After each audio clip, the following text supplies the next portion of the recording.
sans plus tarder, d'ouvrir la cérémonie par une prise de parole de Monsieur Jean-Claude Delay, président de la Société des membres de la Légion d'honneur du comité de Lens. Pour le bon déroulement des discours, je vous remercie de bien vouloir éteindre vos téléphones. Monsieur Delay.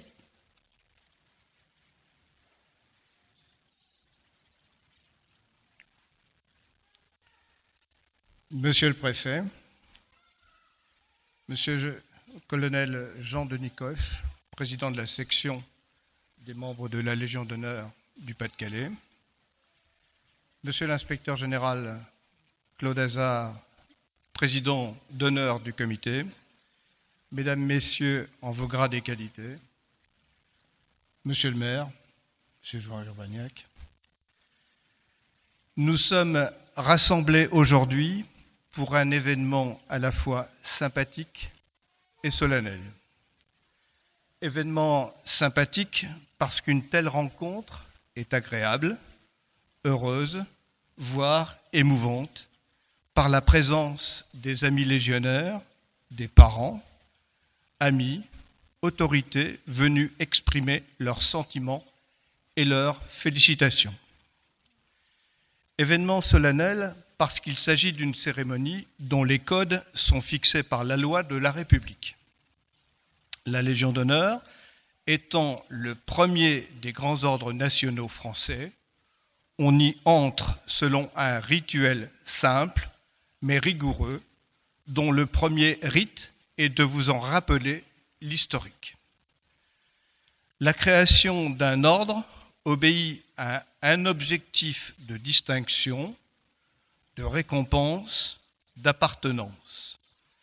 Il suppose la définition et le respect d'un code qui a valeur de loi et qui le régit tout au long de son existence, bâtissant ainsi une institution qui vit et se développe avec les hommes et les femmes qui le composent. La Légion d'honneur n'existait pas avant Napoléon Bonaparte.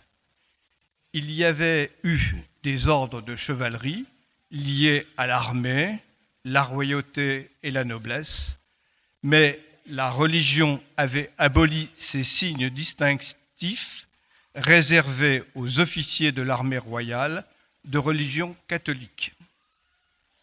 L'esprit révolutionnaire ne rejetait pas l'idée de récompenser les services rendus, mais était choqué que cette reconnaissance soit liée à la royauté et à l'aristocratie, c'est-à-dire des catégories déjà privilégiées. En 1796 et 1799, lors des campagnes d'Italie et d'Égypte, Bonaparte, alors général commandant en chef, récompensait ses soldats avec les distinctions honorifiques créées par la Convention. C'étaient les armes d'honneur gravées à leur nom, variables selon les corps et les grades, grenades en or, fusils, carabines, trompettes, tambours, etc. Mais ceci ne le satisfaisait pas pleinement. Aussi, devenu premier consul, et se considérant comme le continuateur de la Révolution, il songea à créer un ordre restreint, une élite, dont le principe égalitaire était révolutionnaire. En effet, il récompenserait à la fois la bravoure militaire et les mérites civils sans distinction de naissance ou d'origine sociale, pourvu que les hommes eussent auparavant fait la preuve de vertu et de talent éminents au service de la nation, selon sa phrase célèbre « Si on distinguait les hommes en militaires et en civils, on établirait deux ordres.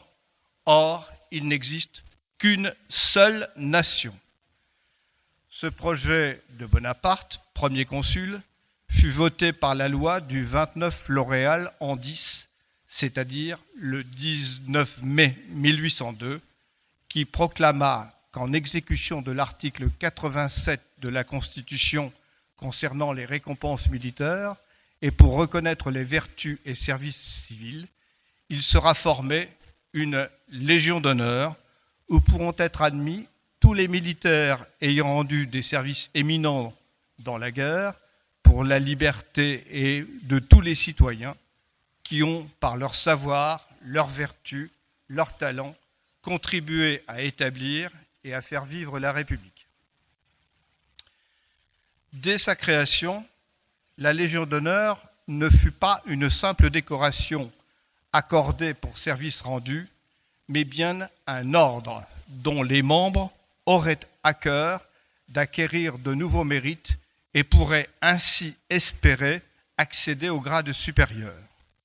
Encore aujourd'hui, l'entrée dans l'ordre n'est pas une fin, mais plutôt un commencement. L'organisation de l'ordre fut très réglementée avec un grand chancelier à la tête d'un conseil d'administration, gérant les nominations et les promotions dans les différents grades. La première cérémonie, publique et grandiose, eut lieu le 15 juillet 1804 aux Invalides, où les officiers à récompenser furent appelés selon l'ordre alphabétique.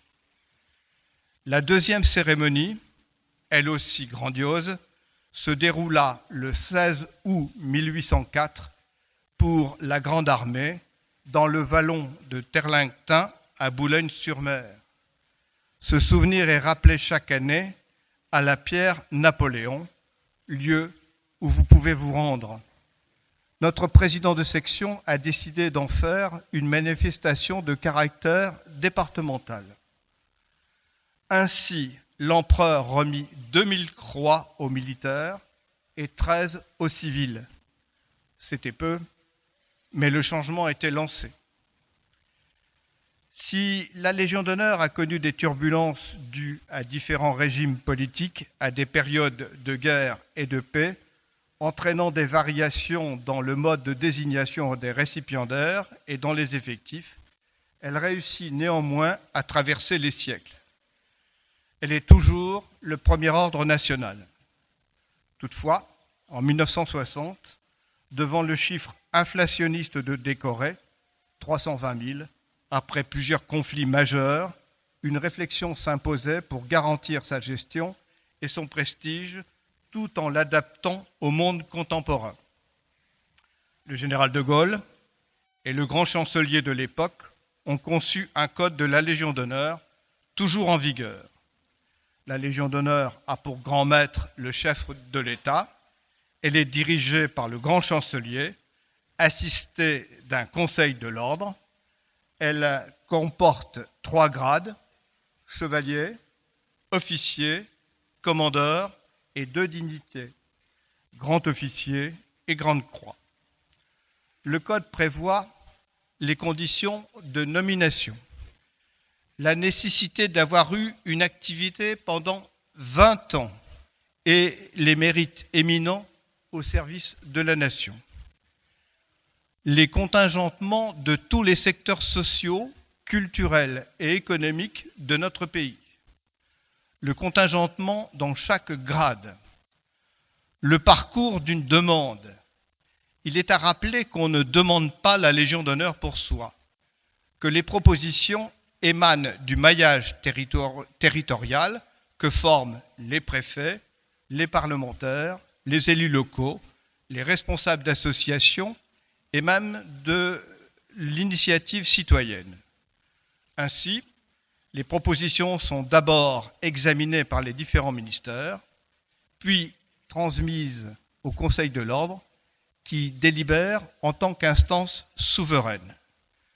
Les notifications sont alors transmises par le grand chancelier à chaque ministre, puis publiées au journal officiel. Actuellement, l'effectif global est de l'ordre de 92 000, 42% au titre civil, 58% au titre militaire, et ne doit pas dépasser 125 000 décorés vivants. Depuis 2008, il existe une volonté de parité entre les femmes et les hommes pour les nominations au titre civil. Si Napoléon Ier s'était toujours formellement opposé à la nomination de femmes dans l'ordre de la Légion d'honneur. C'est en 1851, soit 50 ans après sa création, que son neveu, le prince-président Louis-Napoléon, procéda à la nomination de la première femme, Marie-Angélique Duchemin, veuve Brulon. Notre président de la République, grand maître de la Légion d'honneur, a décidé de ramener le nombre annuel de promotions à 4 au lieu de 5. La promotion de Pâques a été supprimée. Donc, 4 promotions annuelles. 2 promotions civiles, 1er janvier et 14 juillet, 2 promotions militaires, une en avril pour les réservistes et les anciens combattants, une pour l'armée d'active en juillet. Il a décidé de baisser de 50% le contingent annuel d'attribution de la Légion d'honneur. Le décret du 19 janvier 2018 fixe à 1500 maximum pour les civils, 1300 pour les militaires, 320 pour les étrangers. Sur le terrain, la SMLH, Société des membres de la Légion d'honneur, est le relais institutionnel de la Grande Chancellerie. Forte de ses 48 300 adhérents, légionnaires et membres associés, elle témoigne du prestige et du rayonnement de l'ordre, tant au plan national qu'international. Créée en 1921 par le 23e grand chancelier, le général Dubail, reconnue d'utilité publique en 1922, elle a repris les objectifs d'assistance et de solidarité de son fondateur et elle a pour mission de développer dans notre pays les sentiments d'honneur et de patrie, de créer des liens de solidarité entre les légionnaires en leur apportant l'aide nécessaire à une vie décente et digne s'ils en ont perdu les moyens, d'apporter aussi l'aide nécessaire dans les démarches administratives lorsque nos amis légionnaires ou conjoints de légionnaires éprouvent de difficultés. Ainsi, le sentiment d'être dépositaire d'une longue tradition d'honneur fondée sur des mérites désintéressés, sur l'effort, le talent, la dignité, il nous appartient de le transmettre autour de nous dans l'esprit de la République. Depuis quelque temps, on caricature souvent la Légion d'honneur. On se moque, on s'interroge, on ignore. Il est vrai que certaines nominations peuvent surprendre et, à mon avis, ne respectent pas complètement les textes officiels. C'est un jugement subjectif, bien évidemment. Non, la Légion d'honneur n'est pas un colifichet qui met la rosette à la boutonnière. Parlons de notre territoire. Notre comité est celui de Lens et environ. Lens, Liévin, Hénin, Carvin, oui, Godot, entre autres.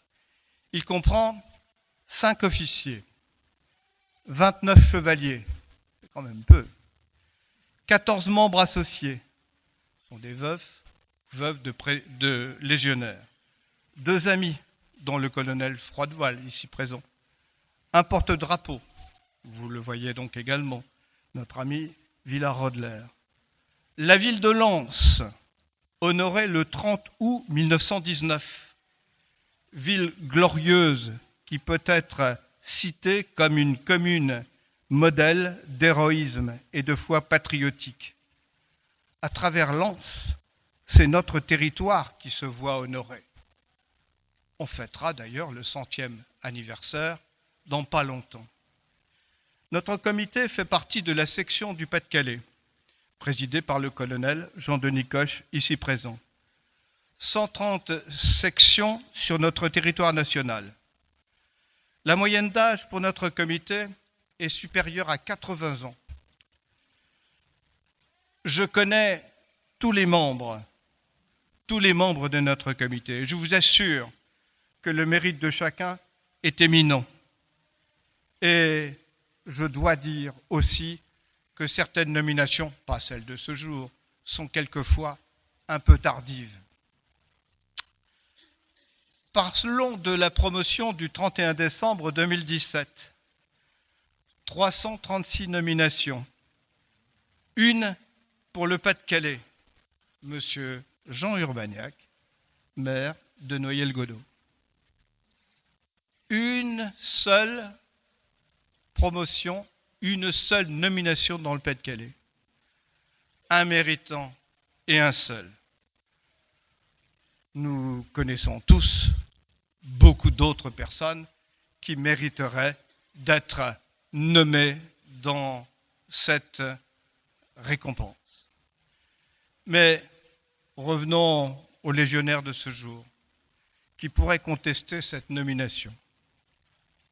Enseignants, inspecteurs d'éducation nationale. Il démarre par les enseignants, on aime bien. Maire, vice-président de l'agglomération, il a été député, il a été conseiller départemental, conseiller général, etc. Il administre sa commune de façon exemplaire et les réalisations sont toutes remarquables. Noyelles-Godault est connu, reconnu. Mais il ne m'appartient pas de faire l'éloge de M. Urbaniak. Monsieur le préfet se chargera donc de cette mission. Voilà, monsieur le maire. Jean, parce que, bon, on se connaît. Nous avons parfois travaillé ensemble. Je témoigne de ta compétence, parce que là, je dis tu, hein, c'est la conclusion. Donc, je reviens donc à notre relation. De ta volonté de toujours servir l'intérêt général. Il est des décisions, des aménagements qui concourent largement à la qualité d'une zone commerciale créatrice d'emplois et d'attractivité. Félicitations, monsieur le maire, j'en reviens donc à cela. Le comité et les membres présents donc, sont heureux d'être là donc, ce matin et de t'apporter donc, toutes les félicitations donc, nécessaires. Je vous remercie.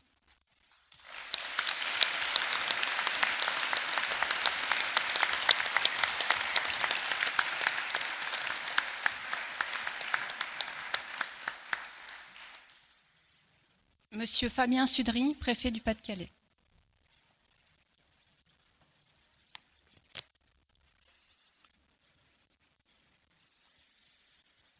Mesdames et messieurs les députés, les sénateurs, les sénatrices ici présents, monsieur le président du conseil départemental du Pas-de-Calais, monsieur le sous-préfet de Lens, monsieur le président de la communauté d'agglomération des Nains-Carvin, mesdames et messieurs les maires, les élus ici présents, monsieur le directeur des services académiques, monsieur le président de l'association des membres de la Légion d'honneur du comité de Lens, qui vient de s'exprimer il y a un instant, et vous tous, monsieur le maire d'Arras, et vous tous, mesdames et messieurs.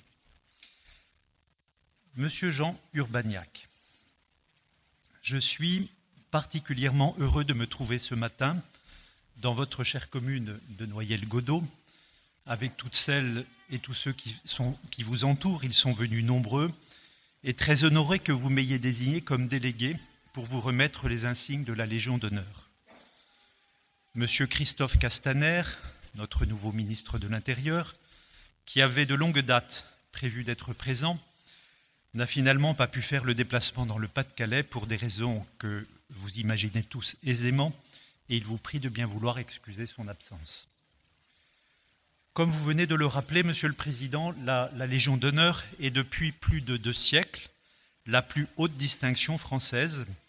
Elle récompense les mérites éminents rendus à la nation. Il me revient donc, Monsieur le maire, d'évoquer vos mérites. C'est l'usage. Je dois me conformer à ce que vient de dire Monsieur le Président du comité de la Légion d'honneur de Lens. Vous n'y échapperez donc pas. Je sais que vous me l'avez dit, vous goûtez peu d'être ainsi mis en avant, vous qui, dans les nombreuses fonctions politiques ou électives que vous avez exercées, avez toujours cherché et cherché encore à servir, à toujours servir. Je sais que vous auriez aimé pouvoir recevoir votre distinction en toute discrétion. Mais songez que ce propos, cet éloge, est fait devant vos collègues, vos proches, votre famille, vos concitoyens, et que cette cérémonie, pour être solennelle, n'en est pas moins amicale. Songez aussi qu'il s'adresse à travers vous à toutes celles et à tous ceux qui vous ont permis de vous construire et qui vous ont aidé, à toutes celles et à tous ceux qui recherchent avec sincérité et dévouement l'intérêt général. Ils sont nombreux dans cette salle ce matin. Vous êtes né, monsieur Jean Urbaniak, quelques années après la fin de la guerre, à Hénin-Liétard. Vos grands-parents étaient venus, mais votre nom le dit, étaient venus de Pologne, après la Première Guerre mondiale, pour participer, comme tant d'autres, à la reconstruction de la France. Votre grand-père était mineur, votre père aussi était mineur. Vous avez grandi cité Bruneau, pas loin d'ici, à Dourges, aux confins du Pas-de-Calais et du Nord, au cœur d'un bassin industriel essentiel à l'économie de notre grand pays. Votre père, vous me l'avez dit, était fier de son travail, malgré sa dureté, et vous-même n'avez jamais renié les racines ouvrières de votre famille. Alors lycéen, puis étudiant, vous avez passé toutes vos vacances scolaires et de nombreux week-ends à travailler, comme ouvrier, à la malterie Louis Villain de Dourges, au bord du canal de la Deule, et vous y avez fait l'expérience des tâches d'exécution les plus pénibles. Mais dans votre famille, Jean Urbaniak, l'école représentait beaucoup. Un moyen d'intégration, une chance d'émancipation. Vous avez poursuivi vos études, tout en travaillant, comme on l'a vu. D'abord maître auxiliaire à Arras. Vous avez en 1971 obtenu un poste de professeur de lettres au collège François Rabelais d'Hénin-Beaumont. Tout en poursuivant vos activités d'enseignement, vous avez alors repris vos études universitaires, obtenant une licence de lettres en 1976, puis une maîtrise en 1978, travailler en étudiant, puis étudier en travaillant. Déjà se manifestent plusieurs de vos éminentes qualités et sans doute l'une des clés de votre parcours exceptionnel. Une résistance remarquable, le sens de l'effort poursuivi sans relâche en vue du but à atteindre, le désir du dépassement de soi au service des autres.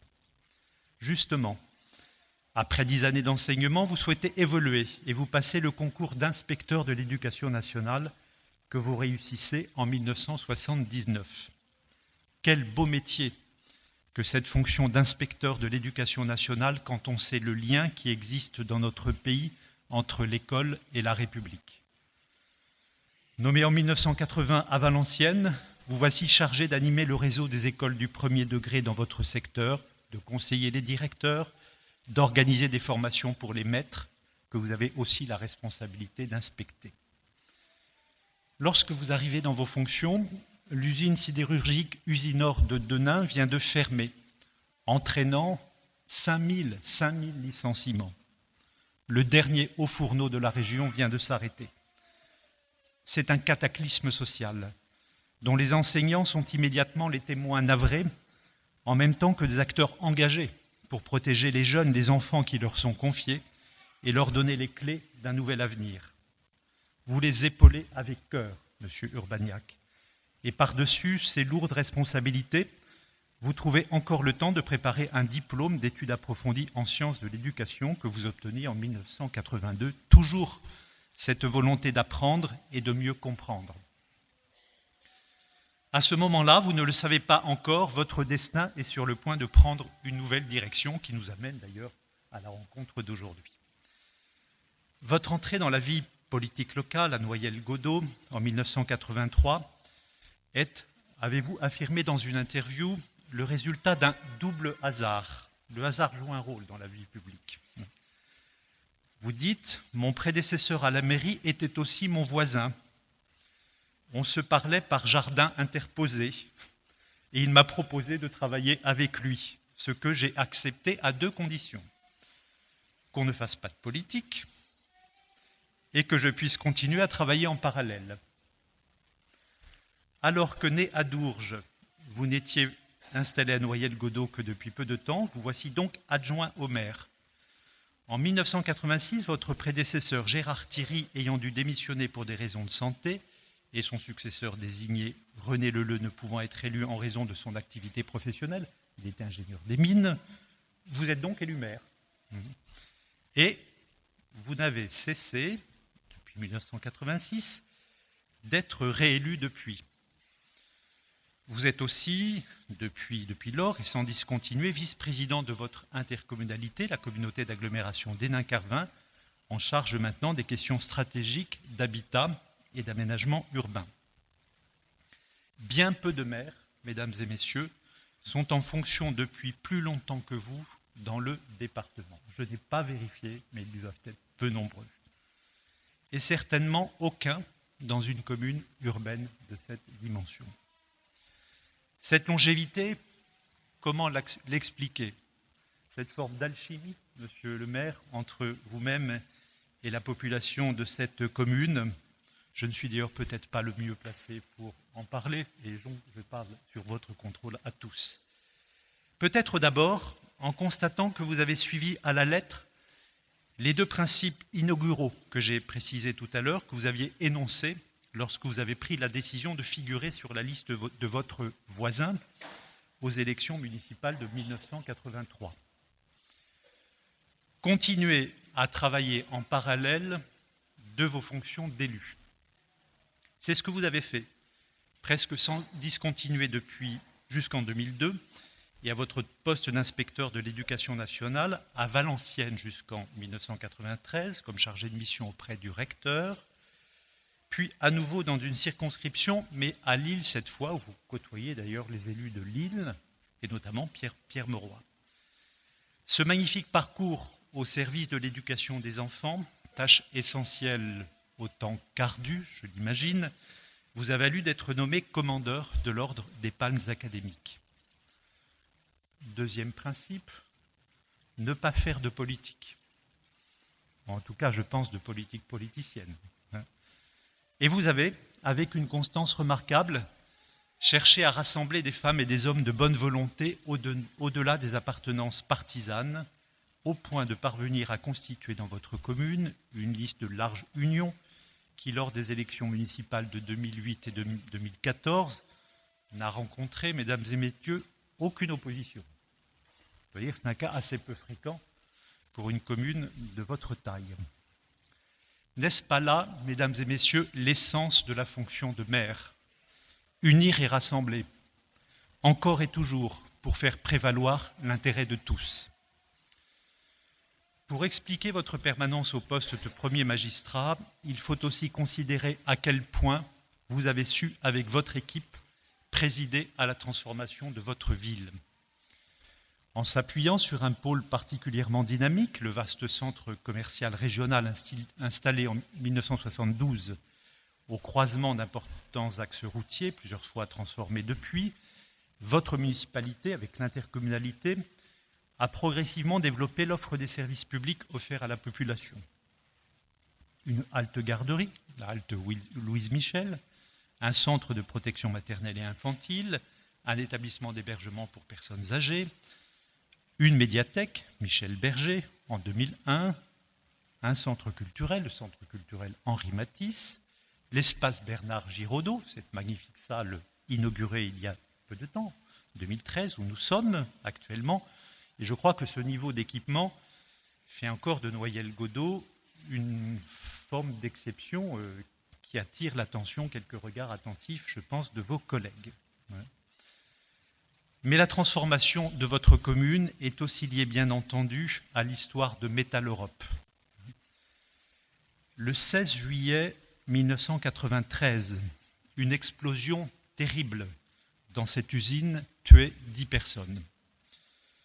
En 2003, 10 ans après cette catastrophe industrielle qui marque encore profondément la mémoire de votre ville, l'entreprise était mise en liquidation judiciaire, entraînant le chômage de centaines d'ouvriers, transformant Noyelles-Godault en un symbole national de désindustrialisation et des pratiques douteuses de certains groupes internationaux.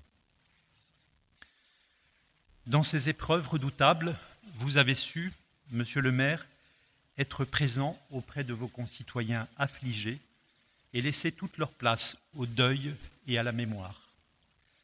Mais vous avez su faire plus, et c'est, je crois, la marque de votre tempérament ouvert et volontaire. Vous avez su aussi regarder vers l'avenir et favoriser la création de nouvelles activités économiques. En effet, en septembre 2003, un contrat de site, c'était d'ailleurs le premier de France à l'époque, était signé en présence de Jean-Paul Delevoye, alors ministre de la fonction publique et de l'aménagement du territoire par l'État, le conseil régional, les 2 conseils départementaux du Nord et du Pas-de-Calais, 3 communautés d'agglomération. Il prévoyait une enveloppe, j'ose à peine citer le chiffre, de 40 millions d'euros. 40 millions d'euros, vous étiez bien débrouillés, afin de recréer des emplois dans ce bassin sinistré au travers de l'aménagement de nouvelles zones d'activité, d'aide aux entreprises et d'un vaste plan de formation, de reconversion des salariés. Une partie importante du site, il y a encore un peu de travail à faire bien sûr, mais une partie importante du site a depuis été dépolluée et transformée en un vaste écopôle autour de recyclage et de la valorisation des déchets. Cette reconversion, monsieur le maire, vous doit naturellement beaucoup, ainsi qu'à tous les élus qui ont su, sans renoncer, travailler ensemble au service des habitants. Mais pour défendre toujours plus loin et toujours plus haut votre territoire, vous avez sollicité et bien souvent obtenu d'autres mandats électifs. Alors, pas toujours, mais c'est un peu l'alchimie du suffrage universel, monsieur le maire. Je crois que les élus qui sont ici le savent bien. Ainsi, de 1992 à 2015, vous avez été, c'était le mot à l'époque, l'appellation à l'époque, conseiller général du canton d'Hénin-Beaumont. Au départ, seul élu non inscrit, vous avez, à partir de 1997, fondé un groupe républicain fédérant plusieurs conseillers généraux indépendants, appuyant les projets de la majorité en fonction de vos convictions. Vous avez par exemple œuvré avec vos collègues pour la reconstruction du collège Jean Massé d'Hénin-Beaumont ou encore pour l'implantation d'une maison des adolescents, restant par ailleurs attentif à toutes les situations sociales, individuelles portées à votre connaissance. En 1993, vous avez été élu député de la 14e circonscription du Pas-de-Calais. Et vous avez participé, fidèle à vos principes, à la fondation d'un groupe technique, rassemblant 23 députés non inscrits, dont, excusez du peu, Jean-Louis Borloo et Christiane Taubira, sous la présidence de Jean Royer. La déclaration politique de ce groupe, baptisée République et Liberté, proclamait, je vais vous citer cette proclamation, c'est une belle proclamation, la liberté de conscience, la liberté de penser et de son expression sont l'apanage de la République. Elles sont inséparables de la dignité du citoyen et leur défense est le premier devoir du parlementaire.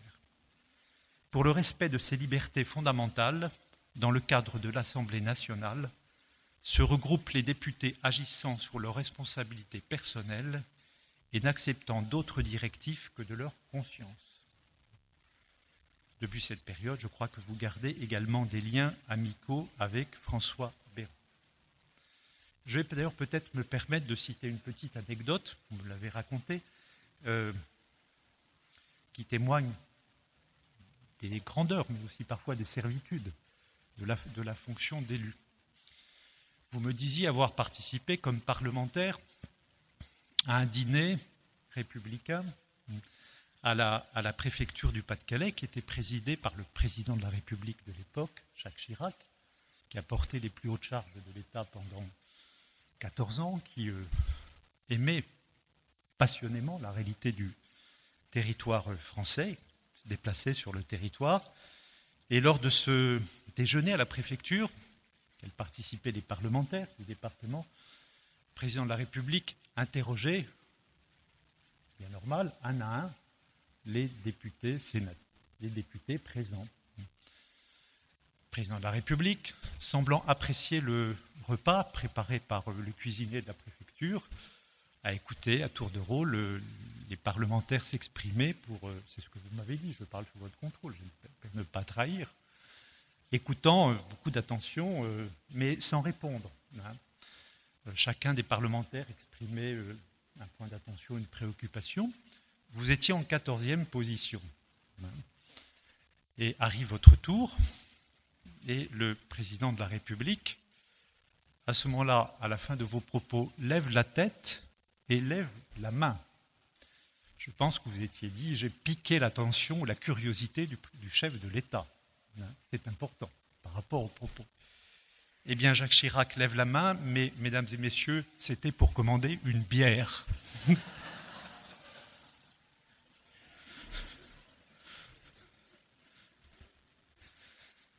Voilà, et dans votre rôle de député, comme dans tous vos autres engagements, vous avez déployé enthousiasme et énergie. C'était la 10e législature de la 5e République. Vous êtes, je le dis parce que c'est la vérité, vous êtes le député qui est intervenu le plus souvent à la tribune de l'Assemblée nationale. Si mes chiffres sont exacts, vous avez posé 412 questions écrites. Vous avez fait travailler les membres du gouvernement et leurs collaborateurs. Vous avez déposé 4 propositions de loi en faveur de nos concitoyens en situation de précarité, demandant par exemple l'exonération de la taxe d'habitation pour les chômeurs de longue durée. C'est un peu prémonitoire. Ou pour vivifier la démocratie associative en proposant une révision de la loi de 1901 destinée à renforcer le pouvoir de contrôle des adhérents des associations. Membre de la Commission des affaires culturelles, familiales et sociales, vous avez porté une attention particulière aux questions concernant la vie quotidienne. Le logement, le travail, l'éducation, la formation. Vous avez aussi soutenu auprès du gouvernement le projet de plateforme multimodale de Dourges, qui est devenue la plateforme Delta 3, qui est devenue d'ailleurs depuis encore une des premières plateformes logistiques de notre région, voire d'ailleurs de notre pays, alors que ce centre économique, à l'époque de l'ancien bassin minier, n'était encore qu'une simple idée. Dans votre circonscription, en 4 ans, vous avez assuré 710 permanences, reçu 10 152 personnes, certaines sont revenues sans doute plusieurs fois, je l'imagine, et répondu à 16 654 courriers. Je cite, mesdames et messieurs, cher Jean Urbaniak, ces chiffres à dessein. Ils montrent, mieux qu'un long discours, la réalité du travail des élus locaux. Bien loin, je pense, des caricatures trop complaisamment répandues. À travers vous, monsieur le maire, je m'adresse à tous ces élus, tous les élus présents ici, maires, délégués communautaires, conseillers départementaux, députés, sénateurs, à vous tous et toutes qui, sans compter votre temps, être à l'écoute de vos concitoyens pour comprendre leurs attentes et leurs difficultés, vous qui savez par la délibération et le dialogue, convertir ces attentes en projets d'avenir, en un chemin de confiance. Et dans cet ancien bassin minier éprouvé par les guerres et par les crises, au tissu social bouleversé par l'effondrement du vieux paternalisme des grandes compagnies, votre rôle est sans doute plus essentiel encore qu'ailleurs. Il ne s'agit pas seulement en effet d'apporter une assistance immédiate, c'est déjà beaucoup à nos concitoyens, mais aussi, c'est encore, je pense, plus difficile, de croire et de donner à croire en l'homme, en sa capacité à se relever et à réinventer son destin. Il s'agit aussi de permettre à nos concitoyens, vaille que vaille, de garder confiance dans l'avenir de notre patrie et des belles valeurs qu'elle incarne. Je ne pense pas me tromper beaucoup, monsieur le maire, si j'affirme que pour vous, cette capacité de l'homme à se dépasser repose en particulier sur l'éducation et la formation. Pour vous, le rôle d'enseignant puis d'inspecteur de l'éducation nationale et le rôle de maire et d'élu local représentent 2 facettes complémentaires, 2 modalités d'une même mission au service de vos concitoyens. Au terme de mon propos, je n'ai pas la prétention d'avoir dressé votre portrait. Je crois qu'un livre entier n'y suffirait pas.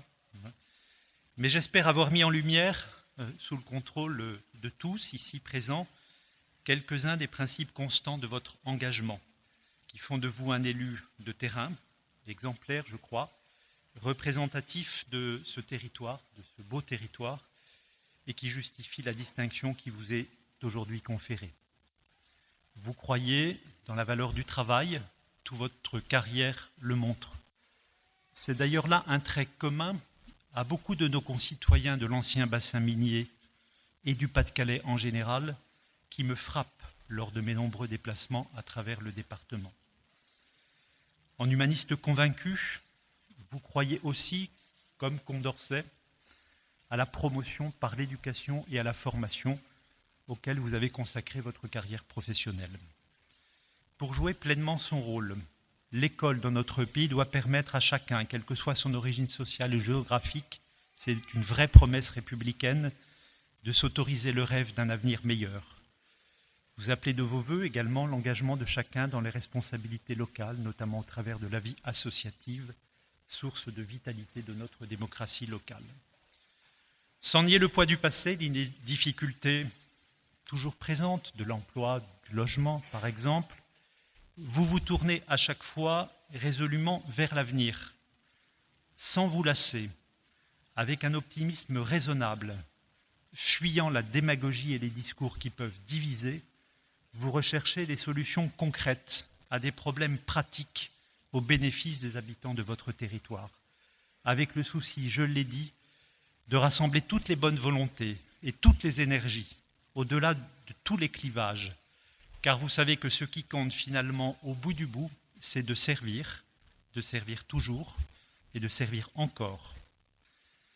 Finalement, vous avez compris que, comme au premier jour, la République, mesdames et messieurs, nous invite à l'aimer, à la suivre et à la servir.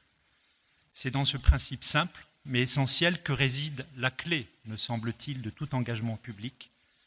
Dans les moments heureux de la vie, il y en a, mais aussi dans les périodes plus difficiles, ça arrive aussi, dans les collectivités locales comme dans l'État. Vous avez donc, cher Jean Urbaniak, à l'évidence, toute votre place dans l'ordre de la Légion d'honneur, et je tiens ici à me faire le porte-parole de toute cette assemblée pour vous féliciter très sincèrement et très chaleureusement de la distinction qui vous a été octroyée et dont j'aurai l'honneur et le plaisir de vous remettre les insignes dans un moment. Merci de votre attention.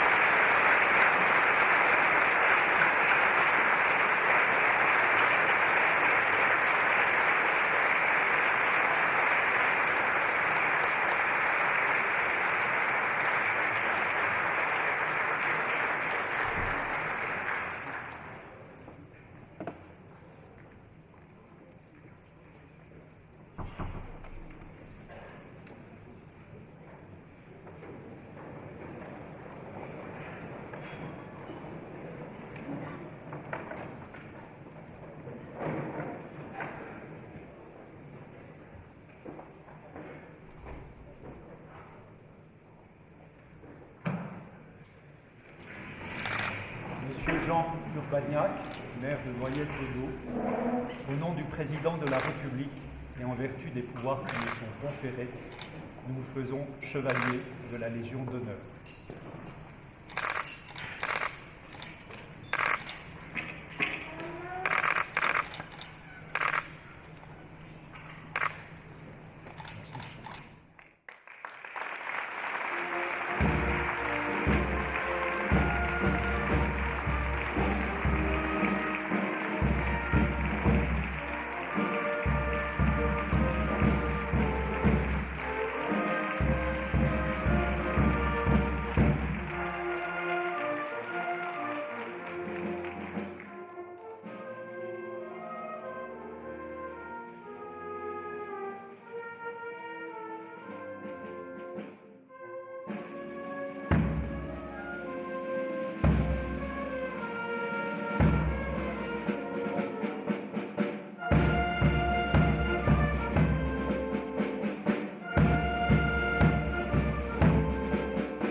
Monsieur le Préfet, Monsieur le Président, Mesdames et Messieurs les membres de la Société de la Légion d'honneur, Mesdames et Messieurs les membres du Comité d'honneur, Mesdames et Messieurs, après ce moment d'intense solennité, je ne vous cache pas que ce n'est pas sans une émotion difficile à maîtriser que je prends la parole.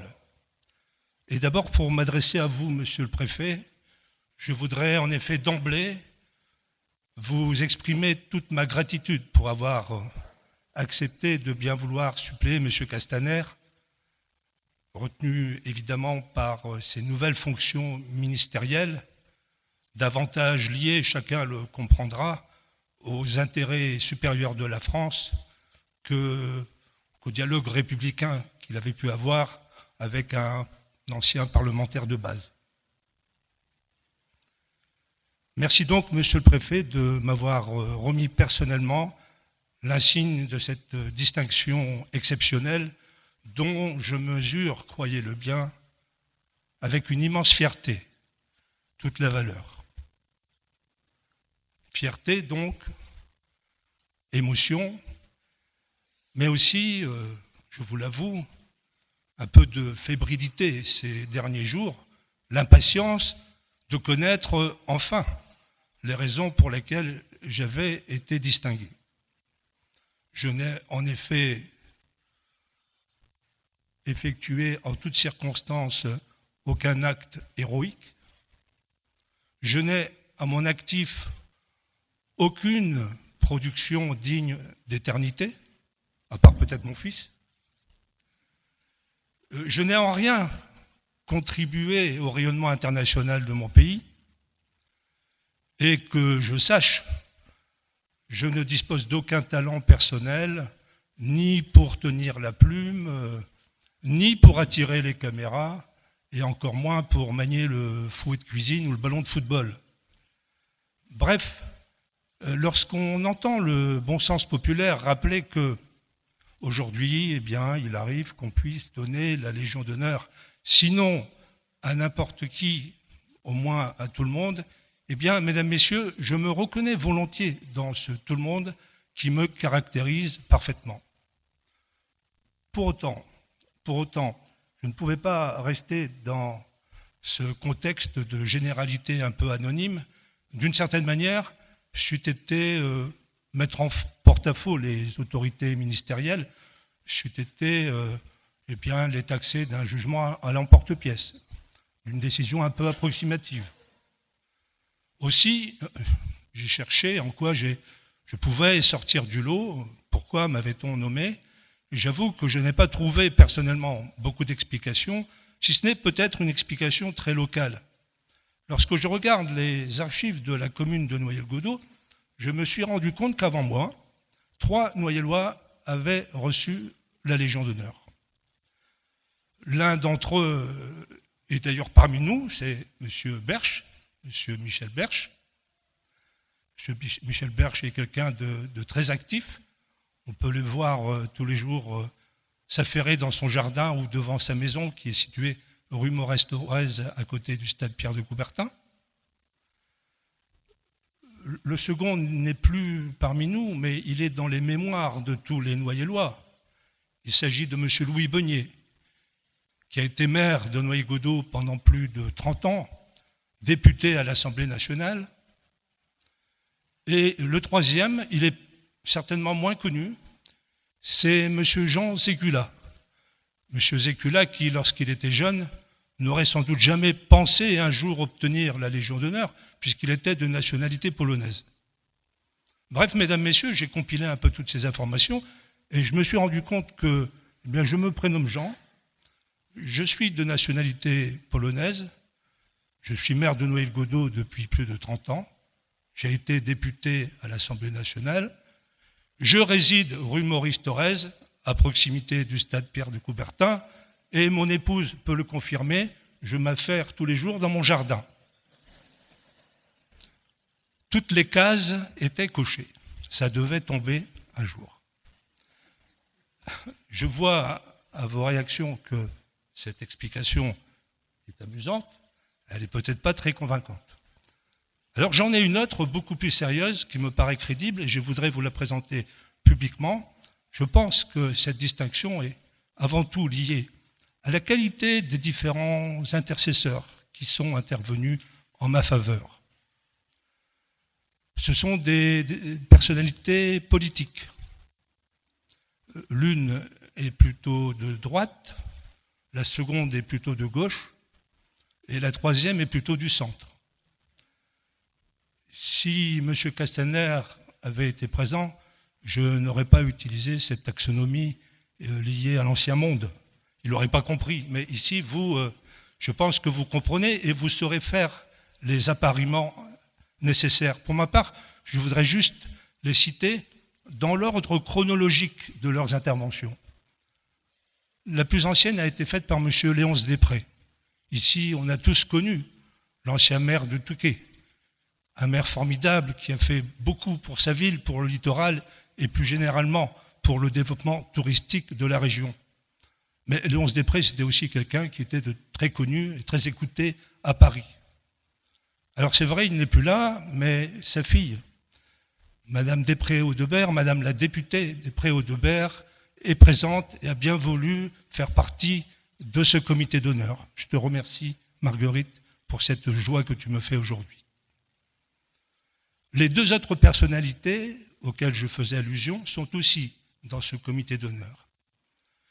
Monsieur Jean-Marie Alexandre, chevalier de la Légion d'honneur, maire de Souchet, vice-président de la communauté d'agglomération de Lens-Liévin, ancien président de la Vie active, président du Crédit social fonctionnaire.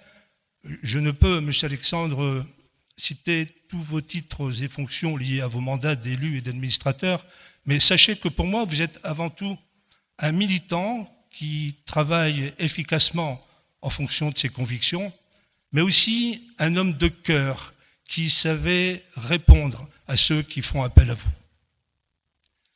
Et la troisième personnalité, c'est M. Jean-Marie Van Leurenberg, monsieur le sénateur, l'un des sénateurs les plus expérimentés. Alors, on m'a dit, monsieur le sénateur, on m'a dit qu'il fallait que je fasse un discours consensuel. Je ne peux donc pas dire le sénateur le plus expérimenté, puisque plusieurs de vos collègues sont ici dans cette salle et qu'en plus, ils sont dans d'autres groupes que le vôtre. En tout cas, M. Van Leurenberg est quelqu'un qui connaît tous les recoins du Sénat, aussi bien que tous les ministres d'hier, d'aujourd'hui et de demain. Merci à toi, Jean-Marie. Merci à ces trois personnalités pour leurs interventions généreuses en ma faveur. Alors, quels arguments ont-ils pu utiliser pour sensibiliser les ministres à cette candidature? Je crois, monsieur le préfet, que ce soit à peu près les mêmes que les vôtres, c'est-à-dire la volonté de faire reconnaître un parcours qui s'inscrit dans une certaine norme, mais une norme marquée, teintée par certaines singularités. Quand je dis singularité, je ne veux pas dire une dimension qui la dépasserait, quelque chose qui mettrait ma candidature à ce poste au-delà de ses limites. Vous savez, l'expérience que j'ai du métier d'inspecteur et du travail de maire m'a toujours convaincu qu'il fallait rester très concret dans ses décisions. Alors, dans le domaine qui est le nôtre, comment peut-on entrer dans la Légion d'honneur? Je crois que cette singularité à laquelle je fais allusion, pour moi, ça a été, vous l'avez dit, monsieur le préfet, d'exercer deux fonctions en même temps, selon l'expression chère à qui vous savez. Comment fait-on pour remplir deux fonctions en même temps? Eh bien, d'abord, c'est assez paradoxal, je dois dire que j'ai été aidé par la coercition des textes réglementaires. La réglementation, par exemple, interdit d'être maire et inspecteur dans le même département. Fort bien, ce qui aurait pu apparaître comme une contrainte est devenu pour moi très vite un avantage, puisque, étant maire à Noyelles-Godault, et que la limite départementale est à quelques kilomètres, j'ai pu très rapidement devenir inspecteur dans le Nord, d'abord dans le Dénésie, ensuite à Lille. Ce qui me permettait, par exemple, le matin, en tant qu'inspecteur, d'aller convaincre doctement à un maire de ma circonscription de la nécessité incontournable d'une fermeture de classe dans sa commune, et le soir, avec mon écharpe de maire, d'invectiver l'inspecteur local qui osait proposer une scandaleuse fermeture de classe à Noyelles-Godault. Au-delà de ces situations un peu ponctuelles, je veux quand même ajouter que lorsque le principe de l'obligation de réserve, qui est un devoir pour les fonctionnaires d'autorité, venait systématiquement télescoper le principe de la liberté d'expression, qui est un droit pour tous les élus de la République, eh bien, je peux vous dire qu'il fallait faire preuve d'un véritable trouble dissociatif de la personnalité pour pouvoir assurer sereinement toutes ces fonctions. Mais fort heureusement, j'ai été aidé, au-delà du bénéfice d'une réglementation qui me permettait de prendre ces postures contrastées auxquelles je faisais allusion, j'ai été aidé par un autre atout. C'était même une force, et je suis heureux, monsieur le préfet, que vous l'ayez repéré et souligné, c'était la volonté de toujours optimiser, de toujours positiver les relations humaines. Gardant à l'esprit la formule de Saint-Exupéry, la noblesse d'un métier, c'est de savoir réunir les hommes, j'ai effectivement considéré que l'humanisme était le fondement de cette action politique et publique. Alors effectivement, et je pense à ce qu'a dit M. Delay, aujourd'hui, il va me falloir aller plus loin. C'est une nouvelle étape.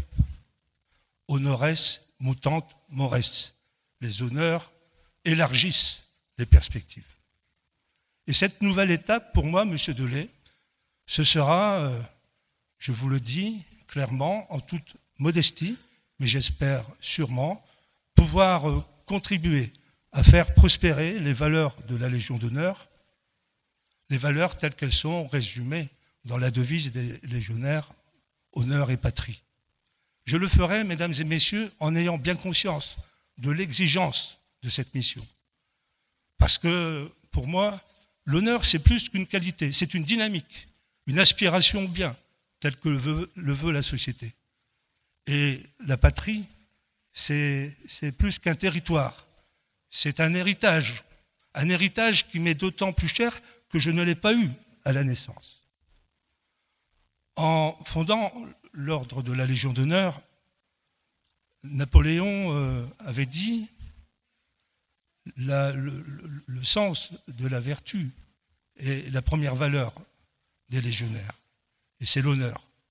Eh bien, je suis content, en reprenant cette formule, ici aujourd'hui, de vous rappeler, parce que tout le monde ne le sait pas, que mon pays d'origine, la Pologne, est un des pays qui a le mieux compris cette volonté napoléonienne. On le voit par exemple parce que c'est le seul pays, et j'en ai pas vu d'autres en cherchant bien, qui l'a inscrit à l'intérieur de son hymne national. L'hymne national de la Pologne comprend en effet cette phrase « Dał nam przykład Bonaparte ». Bonaparte nous a donné l'exemple. Et pour suivre cet exemple, pour s'inscrire dans cette nouvelle anabase, pour endosser ce surcroît d'identité qu'apporte la Légion d'honneur, M. Delay, quel meilleur appui pour moi que l'ordre de la Légion d'honneur lui-même, l'ordre de la Légion d'honneur qui, à l'opposé de ces congrégations qui sont un peu créées pour promouvoir avant tout les ambitions de leurs adhérents, l'ordre de la Légion d'honneur, c'est le lieu géométrique, c'est le carrefour de la vitalité de ces valeurs. Aussi, je vous le dis clairement, je peux l'intégrer très clairement avec beaucoup de joie et de plaisir et d'honneur, car je considère qu'une vie réussie, c'est une vie où les circonstances exceptionnelles de progresser auront été saisies. Je ne remercierai jamais assez l'ancien ministre de l'Intérieur, M. Gérard Collomb, ni Mme Jacqueline Gouraud, aujourd'hui ministre en charge des territoires, de m'avoir proposé cette distinction. Je voudrais donc ici leur rendre hommage et leur dire combien je leur sais gré de cette décision et de cette proposition. Mais je voudrais aussi ajouter qu'on n'entre pas seul dans la Légion d'honneur.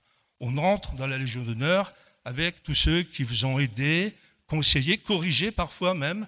Et pour moi, ça représente vraiment beaucoup, beaucoup de personnes. Certaines sont dans cette salle, d'autres ici sur cette scène.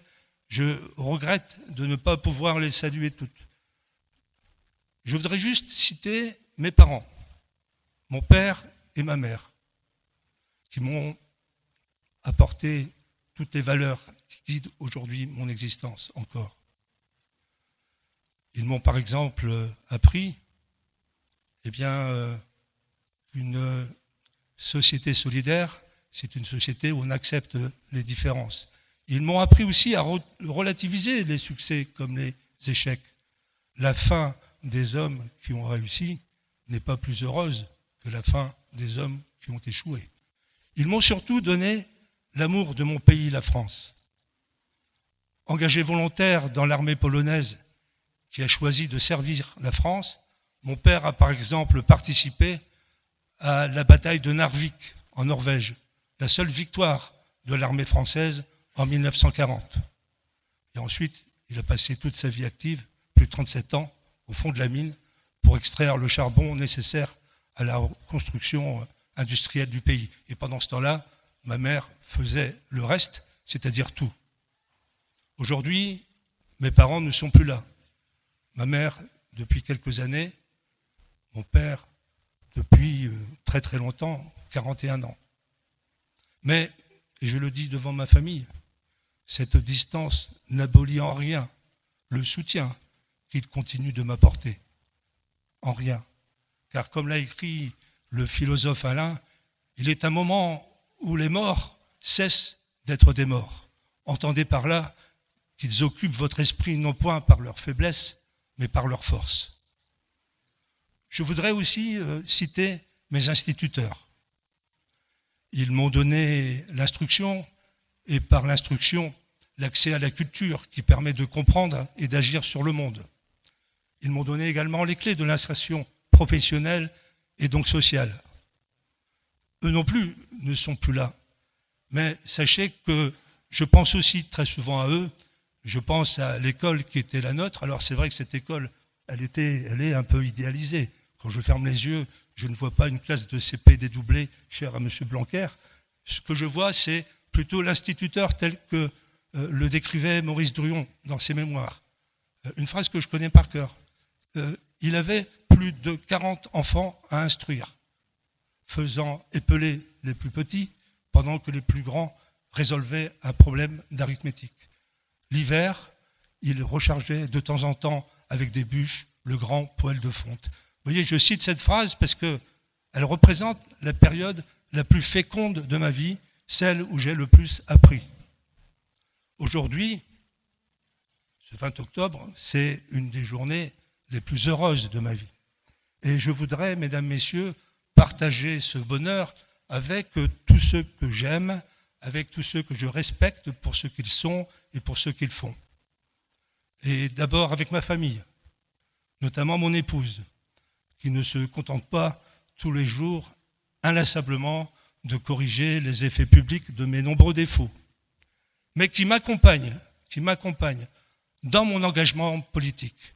Nous sommes construits dans le même moule social, nous avons partagé les mêmes responsabilités associatives au sein du mouvement pour une démocratie nouvelle pendant plus de 20 ans. Et aujourd'hui, nous continuons d'avancer ensemble au sein du même mouvement démocrate. Je voudrais partager ce bonheur aussi, plus respectueusement, avec mesdames et messieurs les membres du comité d'honneur et mesdames et messieurs les membres de la Société de la Légion d'honneur. Vous avez vu leur nom sur les invitations. Ils forment un aéropage tout à fait exceptionnel et dont la composition, pour moi, donne tout son sens à cette manifestation en l'adossant à l'œcuménicité de leurs titres et fonctions. Je voudrais aussi le partager avec les porte-drapeaux qui sont derrière moi et qui apportent un peu de pérennité à cette réunion, puisque c'est vrai que cette réunion est centrée sur cette médaille, mais les médailles sont personnelles, donc éphémères, alors que les drapeaux sont universels, donc éternels. Merci à eux. Le partager également avec Monsieur le Président, Monsieur le Directeur et les membres de l'Harmonie municipale de Noyelles-Godault, dont j'ai la chance d'être le président d'honneur depuis bientôt 40 ans. On sait que l'interprétation de l'hymne national s'inscrit réglementairement, donc obligatoirement, dans le déroulement d'une cérémonie de remise de Légion d'honneur. Monsieur le Directeur, vous en avez livré une version très vivante, donc encore plus authentique. Merci à vous. Je voudrais aussi le partager avec les membres du comité d'organisation qui nous ont aidés, mon épouse et moi-même, dans la préparation de cette manifestation. Je sais qu'ils ne veulent pas être cités. Je voudrais juste dire que les deux chevilles ouvrières ont un prénom qui commence par la 3e et la 4e lettre de l'alphabet et se termine par la 5e. Et enfin, mesdames, messieurs, je voudrais le partager avec vous toutes et vous tous. On dit souvent, et je pense que c'est logique, c'est une vérité, on dit souvent qu'une gratification imméritée apporte sa juste part d'inimitié. Je n'ai rien constaté de tel aujourd'hui, puisque à la bienveillance dont vous avez fait preuve en répondant à mon invitation, vous avez ajouté des qualités d'écoute et d'attention qui m'ont pleinement rassuré. Merci à vous. Merci pour cette unité d'ambiance. Unité d'ambiance, et puis aussi, je tenais à le dire, unité de lieu. J'ai choisi pour cette manifestation, j'ai choisi l'espace Giraudeau, qui me paraissait le mieux adapté à cette noblesse des cœurs que j'ai recherchée, plus que celle des lustres et des penderies, loin des salons parisiens, des palais dorés. Nous sommes ici à Noyelles-Godault, au cœur de cette France périphérique où j'ai toujours vécu et qui est chère à mon cœur. Donc je remercie la municipalité, les 8 adjoints en particulier qui sont là au premier rang, pour m'avoir permis de faire cette manifestation ici à Giraudeau. C'était le sens de ma demande. Merci à vous. Mesdames, Messieurs, en terminant ce discours de remerciement, j'ai bien entendu le sentiment, un peu diffus, confus, mais en même temps très présent dans mon esprit, que j'ai oublié bien des choses. Je vous présente des excuses par avance. Mais je voudrais aussi, face à cette lacune, présenter une parade.